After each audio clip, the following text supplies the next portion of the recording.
Mae Wrth Gymdeithasau Caerdydd yn gartref i dros 200 o gymdeithasau gyda 8,500 o fyfywyr yn cymryd rhan. Mae'r gymuned hon yn cynnwys mwy na 25% o fyfywyr Prifysgol Caerdydd. Efallai bod gen eich cwrs academaidd gymdeithas i gallwch i mewn â, neu allech i ddod yn aelod y gymdeithasau amrywiol eraill. O gan i mwyn côr i bobi, i ddawnsio Broadway i gemmau fideo, beth bynnag sydd o ddiddordeb i chi, byddwch chi'n ffeindio cymdeithas i'ch diddanu. Dyma chyffwr i gael hwyl a roi cynnig ar rhywbeth newydd, neu barhau i ddilyn diddordeb sydd gennych ers talwm. Mae'r Undeb Athletaidd yn gartref i 68 o glybiau chwaraeon, gyda 5,500 o fyfywyr yn cymryd rhan. Mae clybiau hyn yn cynnig dewis enfawr y chwaraeon.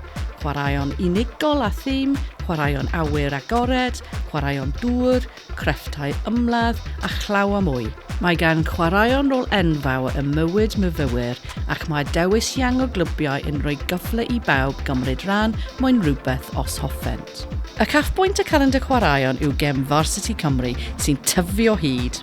Varsity Cymru yw'r digwyddiad chwaraeon myfywyr mwyaf yng Nghymru ac mae'n digwydd bob Gwanwyn ble mae Prifysgol Caerdydd yn cystadlu yn erbyn Prifysgol Abertawe. Mae mwy na 40 o ddigwyddiadau i gystadlu yn ddynt a chi i fynd i'r gwylio. Yn 2022, enillodd Caerdydd y darian Varsity gan sgorio 29 pwynt i 15 ac yn 2023 rydym am wneud yr un peth eto. P'un a ydych chi'n cystadlu, neu os ydych yno i gefnogi ffrind, mae angen eich cefnogaeth arnom.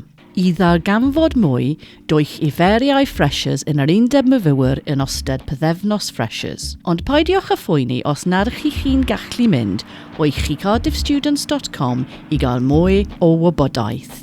Os na allwch chi ffeindio unrhyw beth sydd o ddiddoreb i chi, beth am sefydlu cymdeithas neu clwb chwaraeon eich hunain. Gallwch unrhyw i wneud hyn. Y cyffan sydd ei angen yw 20 aelod.